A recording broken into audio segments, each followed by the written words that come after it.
Hi friends, welcome back to our channel. Friends, మన channel cricket and kabaddi updates regular వస్తుంటాయి. ఇంకా మన ఛానల్ని సబ్స్క్రైబ్ చేసుకోకపోతే ఫ్రెండ్స్ వెంటనే సబ్స్క్రైబ్ చేసుకోండి అండ్ పక్కన బ్లెక్ని యాక్టివేట్ చేసుకోండి. అండ్ అదే ఇంకా మన వీడియోని లైక్ చేయకపోతే ఫ్రెండ్స్ వెంటనే లైక్ చేసి మనం వీడియోలోకి తింటేదాం. ఫ్రెండ్స్ తప్పకుండా లైక్ చేయండి. లైక్ చేస్తే మన వీడియో మార్కెట్కి ఫాస్ట్ రీచ్ అవుతుంది. ఇక పీకేఎల్ సీజన్ 11లో 82 మ్యాచ్ వచ్చేసి అక్కడ Telugu Titans versus you Mumbai. ఇక ఈ మ్యాచ్ మన తెలుగు టైటన్స్ వచ్చేసి 14th మ్యాచ్ అని చెప్పుకోవచ్చు. ఇక యూ ముంబై టేబుల్లో సెకండ్ ప్లేస్ లో ఉంది. అక్కడ 13 మ్యాచ్ లో 8 గెలిచింది, 4 అయితే ఓడిపోయింది, ఒక మ్యాచ్ అయితే డ్రా చేసుకుంది. ఇంకా వీళ్ళ దగ్గర 45 పాయింట్స్ అయితే ఉన్నాయి ప్రస్తుతం అయితే. ఇక మరోవైపు మన తెలుగు టైటన్స్ టేబుల్లో 4th ప్లేస్ లో అవుతుంది. మొత్తం అక్కడ 13 మ్యాచ్ లో 8 గెలిచింది, 5 అయితే ఓడిపోయింది. ఇక మన తెలుగు టైటన్స్ దగ్గర 43 పాయింట్స్ అయితే ఉన్నాయని చెప్పుకోవచ్చు. సో ఈ మ్యాచ్ గెలిచిందనుకో ఖచ్చితంగా మరి సెకండ్ ప్లేస్ కి వెళ్లే ఛాన్స్ అయితే మనకు ఎక్కువగా ఉంటుంది. ఇక వీరిద్దరి మధ్య హెడ్ టు హెడ్ రికార్డ్ చూసుకుంటే మొత్తం 19 మ్యాచెస్ లో మన తెలుగు టైటన్స్ జస్ట్ 6 మ్యాచెస్ మాత్రం గెలిచింది. మరోవైపు యూ ముంబై 10 మ్యాచ్ అయితే గెలిచింది అండ్ అక్కడ 3 మ్యాచ్ అయితే టై చేసుకున్నారు. సో ఓవరాల్ చూసుకుంటే మరి హెడ్ టు హెడ్ పరంగా యూ ముంబైకి అయితే కొంచెం హెడ్జ్ అయితే మనకైతే కనబడుతుంది. బట్ రీసెంట్ గా చూసుకుంటే మరి లాస్ట్ వీళ్ళతో జరిగిన మ్యాచ్ లో మన తెలుగు టైటన్స్ గెలిచింది. సో కాబట్టి గత సీజన్ లో తెలుగు టైటన్స్ వేరు, మరి ఈ సీజన్ లో తెలుగు టైటన్స్ వేరు అని చెప్పుకోవచ్చు. ఎందుకంటే మరి ఆ విధంగా మనలో పర్ఫార్మెన్స్ అయితే ఉందని చెప్పుకోవచ్చు. ఇక టీం విశేషంగా అయితే మనం ఫస్ట్ యూ ముంబై టీం చూసుకుంటే మరి యూ ముంబై అయితే టేబుల్లో సెకండ్ ప్లేస్ లో అవుతుంది.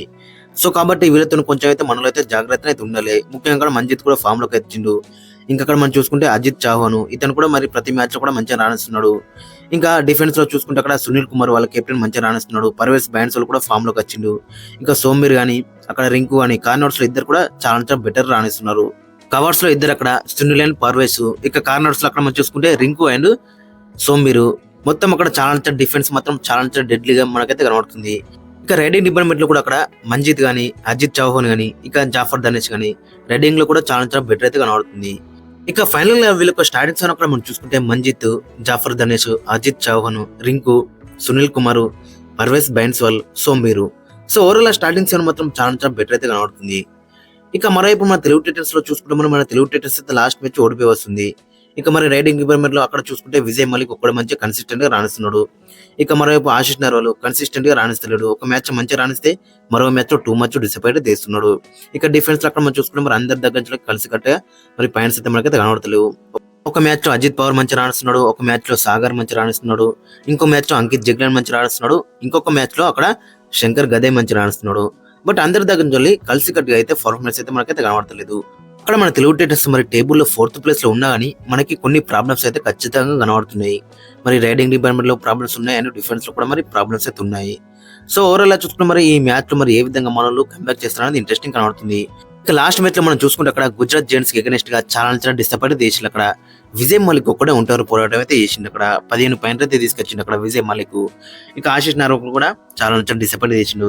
ఇక డిఫెన్స్ లో చూసుకుంటే అక్కడ సాగర్ 1 పాయింట్ తీసుకొచ్చిండు, అజిత్ పవర్ 1, శంకర్ గదే 1 and Ankit Jaglan 2. So defence లో మాత్రం చూసుకుంటే మాత్రం చాలా మిస్టేక్స్ అయితే మనకైతే కనబడే లాస్ట్ మ్యాచ్ లో.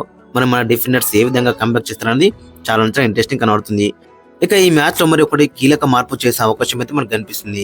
అక్కడ మంజిత్ ప్లేస్ లో మరి అక్కడ పవన్ సరంత గిట్ట ఫిట్ ఉంటే అతన్ని తీసుకొస్తారు, లేదంటే అక్కడ మరి పర్ఫుల్ జాఫర్ ఉన్నాడు, ఓంకార్ పటేల్ ఉన్నాడు, వాళ్ళకు కూడా ఛాన్స్ అయితే బెటర్ అయితే ఉంటుంది. ఒకవేళ గిట్ట పవన్ సరంత 100% ఫిట్ ఉంటే మాత్రం ఖచ్చితంగా అక్కడ మ్యాచ్ పైన అయితే మనకైతే కనబడతాడు. మరి ఈ మ్యాచ్ లో ఒకవేళ గిట్ట మరి 90% ఫిట్ గా ఉన్నా అని 10% ఫిట్ గా లేకున్నా అని అతన్ని అయితే రిస్క్ అయితే చేయరు. సో కాబట్టి అక్కడ మరి పర్ఫుల్ జాఫర్ అండ్ ఓంకార్ పటేల్ కూడా మనకైతే మంచి ఆప్షన్స్ అయితే కనబడుతున్నారు. మరి వాళ్ళిద్దరిలో ఒకరికి ఛాన్స్ అయితే బెటర్ అయితే ఉంటుంది ఇన్ ప్లేస్ ఆఫ్ మంజిత్. ఇంకా శంకర్ గదే కూడా 2 మనీ మిస్టేక్స్ అయితే చేసిన లాస్ట్ మ్యాచ్ లో. మరి అతని ప్లేస్ ఏమైనా మళ్ళీ క్రిషన్ దూల్ని తీసుకొస్తారనేది చూడాలి. ఇవి 2 మార్పులు చేసే అవకాశం అయితే మనకు కనిపిస్తుంది. అక్కడ ఖచ్చితంగా అక్కడ మరి మంజిత్ ప్లేస్ లో పర్ఫుల్ జాఫర్ ఆరు ఓంకార్ పటేల్, లేదంటే పవన్ సరంతో ఫిట్ ఉంటే అతను ఆడతాడు. ఇక ఫైనల్ గా స్టార్టింగ్ 7 చూసుకుంటే అక్కడ మరి పవన్ సరంతో మెయిన్ రైడర్, ఇక ఆశిష్ నార్వాల్ రైట్ ఇన్ లో ఆడతాడు, విజయ్ మలిక్ లెఫ్ట్ ఇన్ లో ఆడతాడు, క్రిషన్ దూల్ రైట్ కార్నర్ లో ఆడతాడు, అంకిత్ జగ్లాన్ లెఫ్ట్ కార్నర్ లో ఆడతాడు, అజిత్ పవర్ లెఫ్ట్ కవర్ లో ఆడతాడు, సాగర్ రావల్ రైట్ కవర్ లో ఆడతాడు. సబ్స్టిట్యూట్ అక్కడ మనం చూసుకుంటే ప్రఫుల్ జఫర్ అండ్ ఓంకార్ పటేల్. ఏదో ఒక పాయింట్ ఆఫ్ లో మరి వీళ్ళిద్దరు కూడా ఛాన్స్ అయితే బెటర్ అయితే ఉంటుంది. ఓవరాల్ మరి స్టార్టింగ్ 7 చూసుకుంటే మరి చాలా బెటర్ గా కనబడుతున్నాయి. మరి లాస్ట్ మ్యాచ్ నుంచి మరి ఏ విధంగా మనలో కంబ్యాక్ చేస్తారనేది మనకి చాలా ఇంట్రెస్టింగ్ కనబడుతుంది. ముఖ్యంగా డిఫెన్స్ లో లాస్ట్ మ్యాచ్ మనం చూసినాక చాలా మిస్టేక్స్ అయితే చేసిళ్ళు.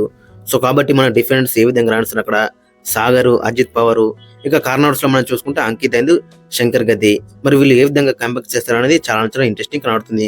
ఖచ్చితంగా అక్కడ శంకర్ గదే ప్లస్ మన అక్కడ క్రిషన్ దూల్ ఆడతాడు ఈ మ్యాచ్ లో అండ్ మంజిత్ ప్లేస్ లో పవన్ శరణ్ తో ఆడే అవకాశం అయితే మనకి కనబడుతుంది. మరి ఇవి రెండు మార్పులు చేసే అవకాశం ఉంది మన తెలుగు టైటన్స్. ఫ్రెండ్స్ మరి మీ యొక్క ఒపీనియన్ అయితే కింద కామెంట్స్ అయితే మెన్షన్ చేయండి. అండ్ మీ యొక్క స్టార్టింగ్ 7 కూడా కింద కామెంట్స్ అయితే మెన్షన్ చేయండి.